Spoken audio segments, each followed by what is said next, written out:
Chinese Foreign Minister Wang Yi earlier. I spoke to Matt Duss about this latest peace initiative from Paris. He's the president of the Foundation for Middle East Peace. And I began by asking him, how effective can the talks be without the Israelis or the Palestinians being there? Well, I think there is a point, which is that the bilateral track, the idea that in order to solve this, you just need to get the Israelis and Palestinians around a table together to work out their differences and come to an agreement. There's a recognition that the trust between those two parties is so low right now that there's no point in doing that, but that there is a role to play for the international community, for regional states, the Arab states, the European states, which have all played their own various roles over the years to come together and talk about ways of creating a better environment for the resumption of those talks at some point in the future.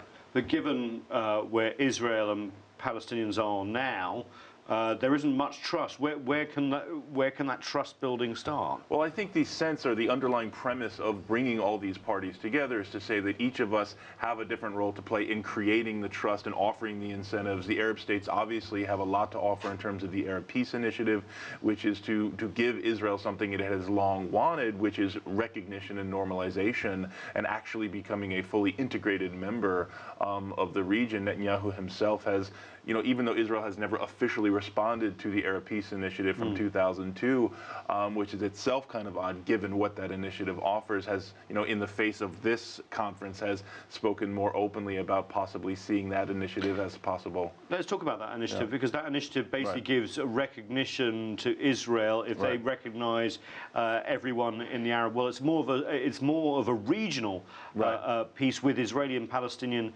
settlement as well. Could that be a path forward?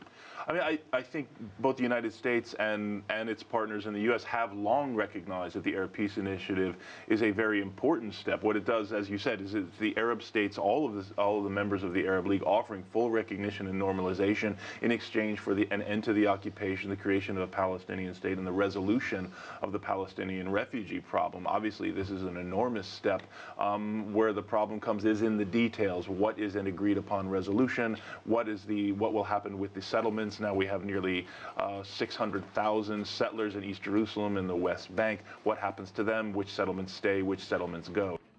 Israel was very skeptical of the Iran nuclear deal, which internationalized away from the U.S., where the U.S. was strong, but also with 5 other world powers.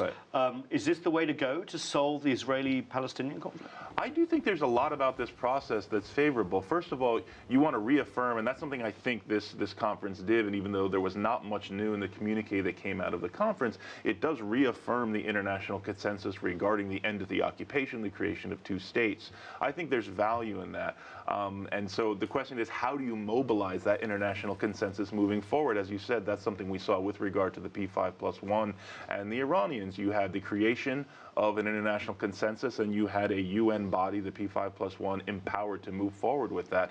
And so the question is, what kind of body, what kind of working group, what kind of mechanism could or will be created coming out of this conference to do the same thing? If you like what you just saw, follow us on social media and visit our website, CCTV-America.com.